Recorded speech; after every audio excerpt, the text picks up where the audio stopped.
ভ্রান্ত আমল আছে, তার একটা বিগত আমল চলে গেল। শবে বরাতের নামে যে আমলটা তৈরি করলো, শবে বরাতের নামে যত আমল এদেশে করেছে, কোনো কোরআন হাদিস দ্বারা প্রমাণিত হবে না। শবে বরাতের নামে, শবে বরাত কথাটাই মিথ্যা, না কোরআনের ভাষা না হাদিসের ভাষা, না কোরআনের ভাষা না হাদিসের ভাষা। শবে বরাত কথাটাই মিথ্যা। আপনি বলতে পারেন নিসফে শাবান, নিসফে শাবান, মধ্য শাবানের কথা হাদিসে আসছে, তবু যে হাদিস দ্বারা দলিল দিচ্ছে সেই হাদিসটা জাল। আপনি শাবান মাসে আপনি কি আমল করবেন?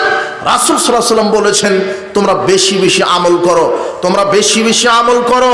বেশি বেশি আমলের মধ্যে স্পেশাল শাবান মাসের আমলটা হলো বেশি বেশি সিয়াম পালন করা। রাসূল সাল্লাল্লাহু আলাইহি ওয়াসাল্লাম বলছেন তোমরা বেশি বেশি সিয়াম পালন করো। ওসামা বিন যায়েদ রাদিয়াল্লাহু আনহু বলছেন ইয়া রাসূলুল্লাহ লাম আরাকা তাসুমু মিন শাবান শাহরাম মিনাশ শাবান তাসুমু মিন শাবান, লাম আরাকা তাসুমু শাহরাম মিনাশ শাবান। আল্লাহর নবী, আমি আপনাকে শাবান মাসে যত সিয়াম পালন করতে দেখি, অন্য মাসে এত সিয়াম পালন করতে দেখি না কেন? তখন তিনি বলছেন শোনো ওসামা, আমি শাবান মাসে বেশি সিয়াম পালন করি, মানে যালিকা শাহরুন, এটা এমন একটি মাস ইয়াকফুরুন নাস, এই মাসে মানুষ বেশি গাফেল থাকে। বাইনা রজব ও রমাদান, এটা রজব রমাজানের মাঝখানের মাস, এই মাসে আমি বেশি বেশি সিয়াম রাখি কেন? তুরফাউল আমাল ফি রাব্বিল আলামিন, শাবান মাসে একজন বান্দার বাৎসরিক আমলের রিপোর্ট আল্লাহর কাছে ফেরেশতারা পেশ করে। ফাউহিব্বু আয়ুরফাল আমাল ওয়া আনা সাইম, আমি এই জন্য এটা ভালোবাসি আমার আমলটা আল্লাহর সামনে পেশ করা হোক সিয়াম থাকা অবস্থায়। তার মানে শাবান মাসে কোরআন হাদিস থেকে একটা আমল পাওয়া গেল, বেশি বেশি সিয়াম পালন করা। শুধু 14ই দিবাগত রাত্রে শবে বরাতের রাত পালন করছেন, আর দিনে শবে বরাতের নিয়তে সিয়াম রাখছেন। শবে বরাতের নিয়তে সিয়াম রাখলে নেকি হবে না, উল্টা পাপ হবে। আর শবে বরাতের নামে আপনি রাত্রে হালুয়া রুটি খেলেন। এদেশের এক শ্রেণীর ভ্রান্ত আলেম তারা যুক্তি দিচ্ছে হালুয়া রুটি খায় কেন? কেননা রাসূল সাল্লাল্লাহু আলাইহি ওয়াসাল্লামের দাঁত ভেঙে গেছিল উহুদের মাঠে, তাই আমরা হালুয়া রুটি খাই। কিন্তু ঘটনাটা অনেক আগে ঘটেছিল। শাওয়াল মাসের 7 তারিখে সকালে দাঁত ভেঙেছে, আর আপনি শাবান মাসে খান, প্রায় 2 মাস আগেই খেয়ে নিচ্ছেন। আপনি ভাঙেইনি দাঁত, ভাঙেইনি দাঁত, আগেই খেয়ে নিলেন। এখন আবার এরা শুরু করছে যে শুধু হালুয়া রুটি খেয়ে পেট ভরছে না, বিরিয়ানি লাগাতে হবে।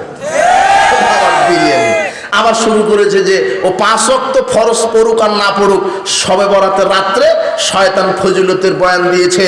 শবে বরাতের রাত্রে কেউ যদি গোসল করে, এরপরে সরিষার তেল যদি গায়ে মেখে, এরপরে কাঁথা বালিশ নিয়ে যদি মসজিদে গিয়ে সালাতুল আলফিয়া 100 রাকাত সালাত আদায় করে, তাহলে প্রত্যেক লোমের সমান 70,000 ফেরেশতা তার জন্য ক্ষমা প্রার্থনার দোয়া করবে। অথচ হাদিসটা রাহু শয়তান, শয়তানের বর্ণনা, এটা কোনো কোরআন হাদিস নয়। আর যে ব্যক্তি 100 রাকাত পড়ছে, বলছে ভাই তোর কত রাকাত হলো? বলছে 50 রাকাত। তোর কত? তো 80 রাকাত। তো তুই ফজর পড়েছিলিস? তো ঘুমিয়ে গেছি, ফজর পড়া হয় না। কি হলো? কথা বুঝেননি মনে হয়।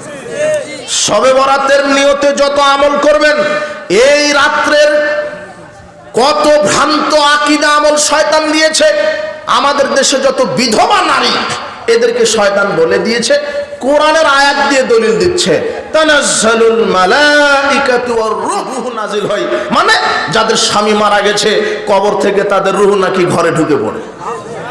তাই বিধবা নারীরা একটা মোমবাতি আগরবাতি জ্বালিয়ে রাখে আর 1 লোটা পানি দিয়ে রাখে। এদের আকীদা যে স্বামীর রূহটা এসে ওযু করে নাকি সালাত আদায় করবে। নেনেবর কাণ্ড। এটা বাংলাদেশের আমল, ঘরে ঘরে হচ্ছে। আশ্চর্য কত ভ্রান্ত আমল।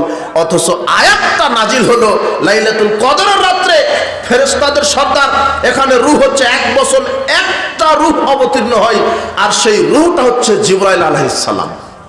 কে? জিবরাইল।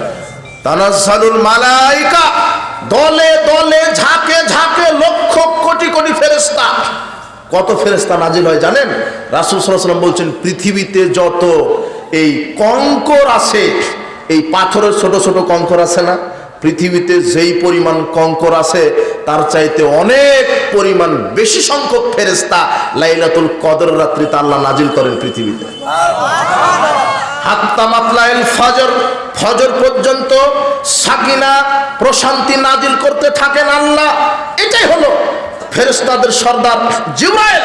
তিনি লক্ষ হাজার লক্ষ কোটি ফেরেশতা নিয়ে নাজিল হন, অথচ এক শ্রেণীর ভ্রান্ত আলেম এটা ছড়িয়ে দিয়েছে যে না, মৃত ব্যক্তিদের রূহ, বিধবাদের স্বামীরা তাদের রূহটা চলে আসে ঘরে, তাই তোমরা পানি রাখো ওযু করে নাকি সালাত আদায় করবে। অথচ শবে বরাত কথাটাই মিথ্যা। শবে বরাত কোনো আমল নেই। শাবান মাসে একটাই আমল, বেশি বেশি সিয়াম। আপনি 14 গত দিবাগত রাত্রে আপনার ওই 15 তারিখ, শাবানের 15 তারিখ সিয়াম রাখছেন শবে বরাতের নিয়তে, পাপ হবে।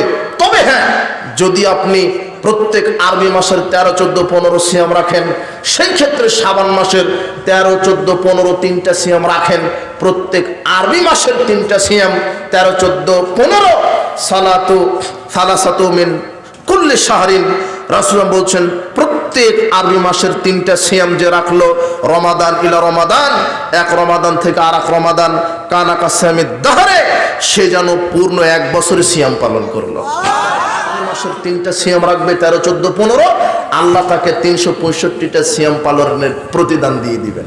তো এই নিয়তে আপনি শাবানের 13, 14, 15 রাখেন, কিন্তু শুধু শাবানের 15 তারিখ শবে বরাতের নিয়তে সিয়াম রাখলে নেকির বদলে কি হবে?